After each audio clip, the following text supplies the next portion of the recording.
Welcome everyone. I'm sure you have seen or you might have heard that the broken node is getting fixed. This one, the Bane of Tyranny, that's giving us so much damage with a high blocking shield, that's getting fixed. So lots of the friends are playing warriors, they're getting concerned what's going to happen and how they're going to adjust for that. Well, I'm here to help. I have been testing things and I have changed my damage from 200k damage with my bleeding edge into a million damage. 800k damage with the shield currently, but I'm prepared to have that halved at least when the nerf comes out, and then I have methods that can boost the damage back up to almost as much as we are currently hitting for 600, 400, 800, even a million damage. So let me show you guys how much damage I do other than, talking about it. So of course we're going to buff ourselves with the raw. The raw also give us the stamina now. So we're going to stomp them. They already died. We stomp them. No wait. They already died again. Don't die so fast, guys. I need to show the build. Okay. Let's jump in. So what I want to show you is how much we do with bleeding edge. Did you see that? That was a 750 and 650. So even if I lose out on my damage here with bleeding edge by 3 times, I can still do 200k. Because the combinations here, I'm adjusting for it, and if I get the status effect, I can even be stronger. I'll quickly go through the item monetization with you guys, and this is a debuff warrior. I'm fully prepared. I'm doing way overkill. So if you look at it, they have 60k HP. I'm doing 500k damage with a simple swipe of my bleeding edge. So I'm prepared. Let's kill those mobs, then we go back. I'll show you guys the build. Yeah, you stomp them and you kill them. You kill them hard. 700, 800k. You stomp them hard. Of course, this still does a bit of damage. I stomped. Like 600k there. Also, we also stun enemy with the 600, 200. Depends on the rage, of course. If rage goes under 750, which you have to practice to get it higher, you will lose half of your damage. Definitely. Then I got a little like aware of what's possible. Yeah, I quit for a minute. Did you see that? This is the bleeding edge that quits for a minute. How do I do this? Firstly, you do need a weapon that's socket with lots of rend damage, because I just realized yesterday, if you look at the total damage, that doesn't do anything. It's the rend damage that's the majority of my damage, and if I get rend damage socket in, that makes a big difference. So having rend damage socket in, I was hitting for 200k. Second to that, our friend Crush told me about the particular perk that I should be picking. This one, increased damage per element stack. This is a multiplier. You know how much I love multipliers. This is a multiplier onto everything. So with 1 element, I'm hitting for 400k. It multiplies twice. With 2 elements, I hit for 800k. And sometimes a mil with 3 elements. So how do we get those elements? Well, this is where the fun part comes in. You might have seen my other videos, especially the poison ones, that I start to get my Winds of Asher into the stamina cost, so I don't roll anymore. I just hop with my stamina for 4 stamina. I have no cooldown, and I jump very quickly. Firstly, you jump, you gain damage by landing, get a buff, you do damage when you land, increase damage dealt, and after that, you do apply 1 element for the next 1.5 seconds. This is our first element, and that multiplies that damage from 200k to 400k. And this might not be guaranteed, but because you can hop like 5 times in a row, if I'm out of stamina, I also have the perk on the shout thread to give me 2 more stamina points, so I can hop again. So there you go. I do hop a lot. So this is the first element. Second to that, I can also get the 2 elements. One here is I can get the stun off. Oh, where are we? Oh no, where are we? One moment, guys. Oh, here, there you go. I can't believe I missed the first time. So inflict stun on hitting enemy. This gives us 1 stun and also a small chance to inflict the bleed. I don't use this skill much because it does cost my rage. So this is a backup for the stun element, but this is not a necessary one. So the second element will actually come from in the tracker switch. Now if you know, the status is actually 100% debuff, and because of that, you can guarantee this goes onto the enemy. So let me show you. Yes, I did unlock my 5th skill now. This is a cooldown, but you can reduce it to no cooldown with a few of the perks here. So I haven't tweaked it up because I was leveling it. It's actually 46, so I should take it up first. What is the cooldown? Now we look at it after. So this is our second element. And there's a factor with the status, of course, because I haven't perked into it. This is when how I can get my 100% damage back with the status debuff. I have a third element that's coming, and this is something that most people might not see it. Yes, we have a bleeding, we have the stun.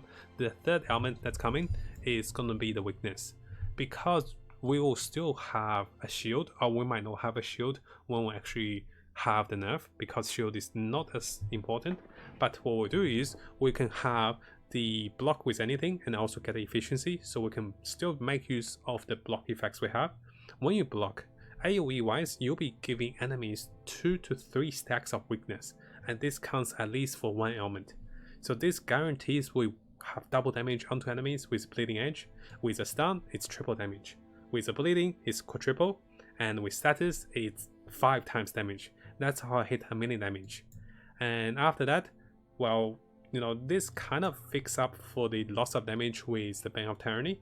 So to boost damage even further, when I perk myself into Time Waver, with which time cannot heal, I'll be getting another 100% more damage after 1.5 seconds. So that will enable me to do almost as much damage right now, or even a little higher after. I do have a replay to show you guys what's happening, and definitely check it out. Let me know what you think, and this is pretty good. Now, if you do want me to explain my talent tree, which we should take a little time on it. So, I have the perks here for the Salvatory Acro, and also we have the next one, Elevated Gain. So both of those allows you to have the Bruiser or the Heavy Armor with the body armor, and the helmet allows you to have more resistance or more of the health regen. I prefer resistance, which reduces damage taken. So if you notice my body, I have the... I'll show you the resistance. Without those two, which adds to 152 and 722 resistance, so they add up to about 850. And this is my resistance before that. I put those two on. They add about 2400 because of that particular perk, and also the multipliers for resistance that I have unlocked in my chain. Now, likely I will be specting out of this one, but I will still consider this one, this shallow vessel, if I want a bit of the defensive capacities with more resistance, because although there's going to be a nerf to health regen, you still get more resistance, and also you get more damage by standing still. We likely will be standing still as a warrior class. And after that, of course, you have the Frenzy below as the first multiplier for the Rage class. You have more multipliers here for more critical hit damage. You'll be getting more Rage here with 400 Rage here and 150 Rage here. A bit of the critical hit here for the critical hit chance. The talents just to protect us from getting one-shotted. And similarly, we have the Die Adjuncture for avoiding getting one-shotted. Now that's perfect. It passes me into 4 skill levels, which I can go into the time which cannot heal. That's perfect. After that, this is a crucial one. I followed up on those perks because they give so much maximum health, and those give 10, 12%, and then it gives resistance, it gives 15% maximum health. When I get to the part where I block and debuff, and this is when I really shine. So you can start shining in this particular warrior in about around level 60, 62, 64, you don't even need to be there because I did perk a few more here. So, second to that, how do we prepare for the nerf of shield? I thought about getting a shield with shadow damage, but none of our skills really deal shadow damage. The best multiplier for skill is still bleeding edge, which is rend damage, so you want to be lookout for weapons that actually add rend damage. Here we have a toxic damage weapon, here we have a rend damage weapon on my body, and I have prepared a two-handed weapon which I'll be testing out with additional rend damage. It's 68 to 109. If I can roll a two-hand that's higher than that, I might use that. If not, I'll use this one, and I'll perk myself into this talent tree, which gives me block chance on anything and also the 20% efficiency. And this will make us almost as durable as with a shield. Now, Sophie says, what's getting nerfed? This is getting nerfed, the Bane of Tyranny. This is a mistake.